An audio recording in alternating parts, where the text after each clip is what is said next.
Ang mabuting balita ng Panginoon ayon kay San Juan. Papuri sa iyo, Panginoon. Noong panahong iyon, nang makita ni Jesus si Nataniel, ay kanyang sinabi, "Masdan ninyo ang isang tunay na Israelita, siya'y hindi mandaraya." Tinanong siya ni Nataniel, "Paano ninyo ako nakilala?"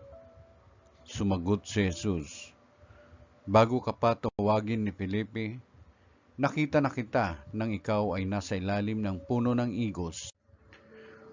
"Rabbi, kayo po ang anak ng Diyos. Kayo ang hari ng Israel," wika ni Nataniel. Sinabi ni Jesus, "Nanampalataya ka ba dahil sa sinabi ko sa iyong nakita kita sa ilalim ng puno ng igos? Makakikita ka ng mga bagay na higit kaysa rito."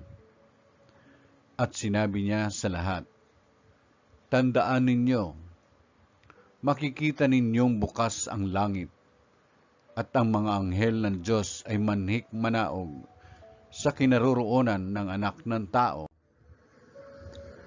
Ang mabuting balita ng Panginoon. Pinupuri ka namin, Panginoong Hesukristo.